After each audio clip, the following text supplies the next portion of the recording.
Hurmatli kuzatuvchilar, sizlar bilan bugungi darsda oddiy hamda murakkab retseptlar hamda retseptda ishlatiladigan qisqa so'zlar to'g'risida gaplashamiz va bevosita retsept yozish qoidalarini bilan tanishib chiqamiz.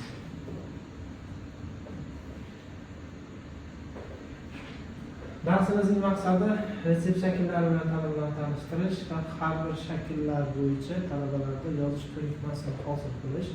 Hamma darsimizga kerak bo'lgan jihozlarimiz, retsept shakllari, turli dori vositalarining vaqtincha nomlari, qisqa shaklda ishlatiladigan demak retsept shakllarini o'rgatuvchi, dori shakllarini ko'rsatuvchi jadvallardan foydalanishimiz mumkin bo'ladi.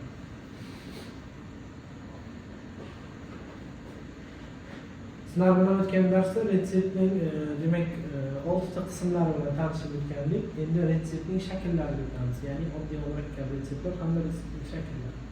Retsept to'g'ri qoidasiga muvofiq retseptning qismlari 6 qismdan, shakllari esa 5 ta shakldan iborat bo'ladi. Bundan oldin sizlarga asosiy terminni tushuntirib o'taman, ya'ni oddiy hamda murakkab retseptlar. Nima uchun oddiy va nima uchun murakkab? Retsept nima ekanligi to'g'risida ma'lumot berib o'tgan oldingi darsda, ya'niki retsept bu davolovchi vrachning farmatsevtika yozuv murojaati hisoblanadi. Oddiy va murakkabligini qanday belgilaymiz? Agar retseptimiz asosan bitta dori shakli uchun yozilgan bo'lsa, bu retseptimiz oddiy retsept hisoblanadi. Murakkab bo'lish uchun bittadan ortiq, ya'ni 2 yoki 3 tadan ortiq dori vositalari birgalikda foydalanilayotgan bo'lsa, bir vaqt o'zida qo'llanilayotgan bo'lsa, mana bu retseptlarimiz murakkab retsept hisoblanadi. Va bundan tashqari yana bitta terminni alohida izohlab o'tishimiz kerak. Dozalarga bo'lingan va bo'linmaganligi bu bevosita retseptning shakllarini ko'rsatuvchi qism hisoblanadi. Retsept qismlarining o'zgarishi asosan tayyorlanadigan dori shaklining nechta dori vositasidan iborat ekanligi va qanday dozalarda va qaysi hayvon turiga, qaysi usulda berilishiga qarab retseptimizning shakllari o'zgaradi.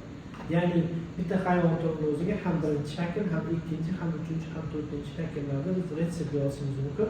Faqat qaysi usulda jo'natishligimiz yoki bo'lmasa qaysi hayvon turiga yozayotganligimiz, qaysi holatda yozayotganligimizga qarab retseptning shakllari o'zgarishi mumkin bo'ladi. Shu sababga ko'ra retseptning shakllari turlicha bo'ladi va amaliyotda asosan retseptning 5 ta shakli ishlatiladi. Ya'ni birinchi shakl to'g'risida gaplashadigan bo'lsak, birinchi shaklimiz oddiy dozalarga bo'linmagan retsept shakli hisoblanadi. Oddiy nima uchunligini izohlab o'tdim, ya'niki dori vositamiz faqatgina bitta dori vositasi uchun yozilayotgan retsept bo'lsa, bitta dori vositasi uchun. Murakkab bo'lish uchun bittadan ortiq bo'lishi kerak. Endi ikkinchi terminimiz bor, dozalarga bo'lingan hamda bo'linmaganlik to'g'risida. Buni bevosita men sizlarga yozib tushuntirib o'taman. Dozalarga bo'lingan va bo'linmaganlik, ya'ni qanday qilib bo'linish va bo'linmasligini izohlab o'tamiz. Misol uchun tabletkaga bo'ladigan bo'lsak, 0.5 milligrammlik parasetamol tabletkasi izohlaydigan bo'lsak, ya'ni bu bitta tabletkamiz qabog'ida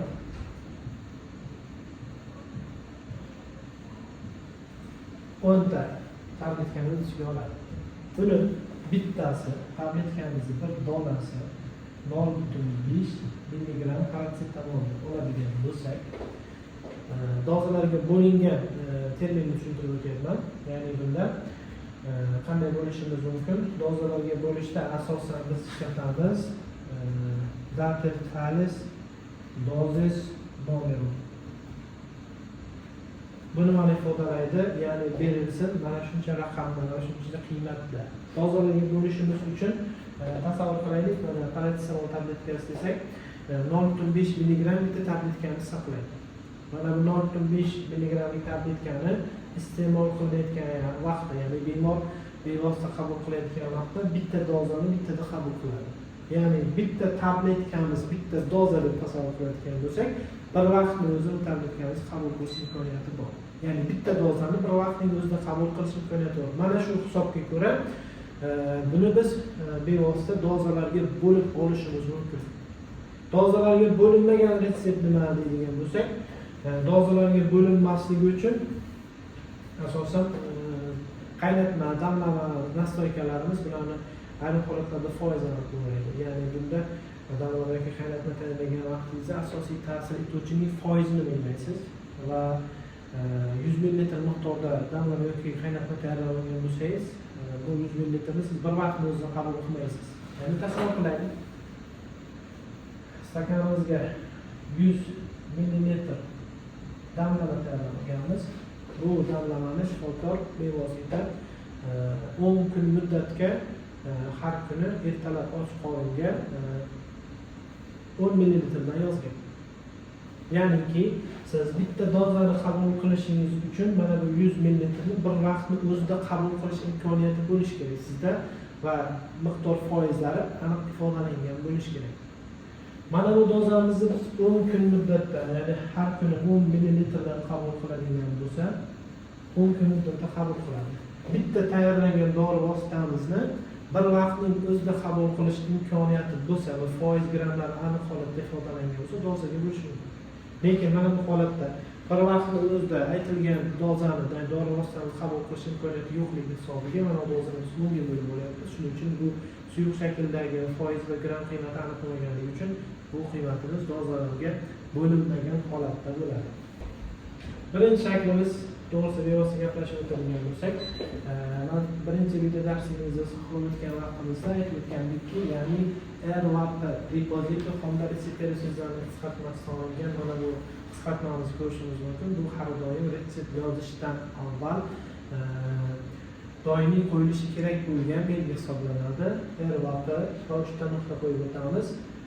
Ana undan so'ng kerakli dori vositamizni lotin tilida sizlar o'rgatib o'tgan grammatik qoidaga muvofiq qaratqich kelishigida qo'yib o'tamiz. Undan so'ng asosiy dori vositasini yozib olganimizdan so'ng uni qiymati, grammi, foizi va hajmini bevosita keltirib o'tishimiz kerak.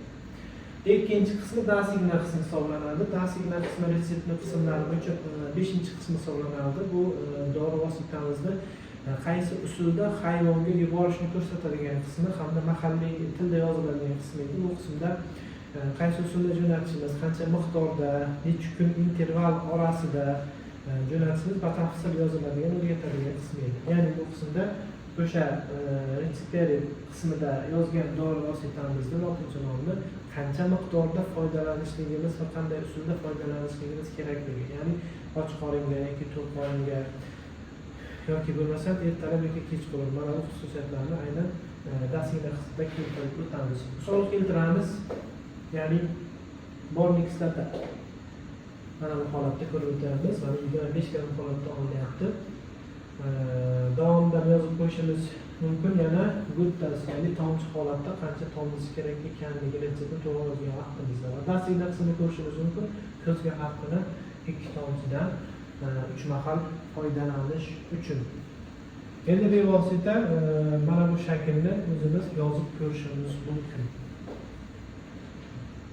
Retseptimizning birinchi shakli qolipcha qiladigan bo'lsak, retseptari hamda 3 ta nuqtamiz va undan so'ng aytib o'tganimdek birinchi qismda jadval ko'rsatgandik. Mana bu jadval qismida dori shakllari keltirilgan. Bu dori shakllarimizni qisqartmalari bor. Biz qaysi dori vositasini yozayotgan bo'lsak, u qaysi dori shakliga mansub bo'lsa, o'sha dori shaklini qisqartmasini bevosita keltirib o'tamiz.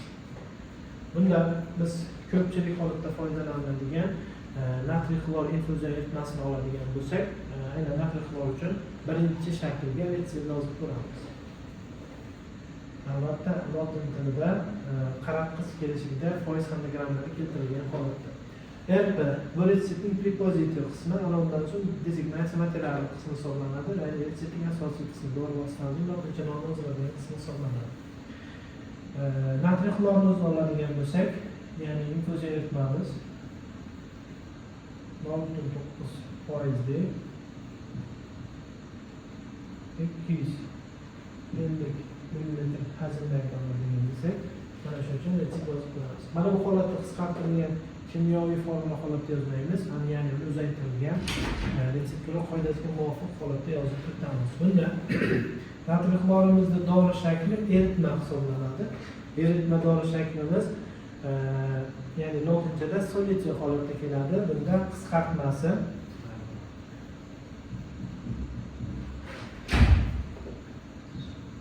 soy holatda yozib o'tamiz. Ya'ni retseperiyadan keyin bevosita dori shaklimizni qisqartmasi yozib o'tishimiz kerak. Dori shaklini qisqartmasi yozmaganimizdan so'ng endi asosiy dori shaklimizni qarab kelishiga yozamiz. Ya'ni bunda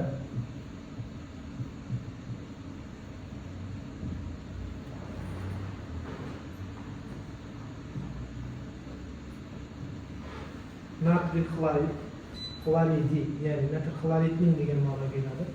Nomida yozib o'tamizki, ya'ni 0.9% 250 millilitr. Ya'ni bunda foizini va grammni bevosita ko'rsatib o'tishingiz kerak, dori shaklidan kelib chiqqan holatda. Mas yoki tabletka dori shakllarimiz bo'ladigan bo'lsa, ularda bevosita gramm yoki milligrammni ko'rsatib o'tadi. Birinchi shaklda bevosita ikkinchi qismi zasigna qismi hisoblanadi. Zasigna qismida ya'ni yozgan retseptli qismda yozgan dori vositamizni qayerga qo'llaymiz, qaysi usulda, qancha hajmda qo'llaymiz. Mana bu bevosita keltirib o'tiladi. Ya'ni bevosita yozib o'tishimiz mumkin zasigna qismida natr xlorni, demak, kuniga bir mahal 3 kun muddatda vena qon tomiriga quyish uchun degan so'z bilan izohlaydigan bo'lsak, ya'ni zasigna qismi tugallangan va tushunarli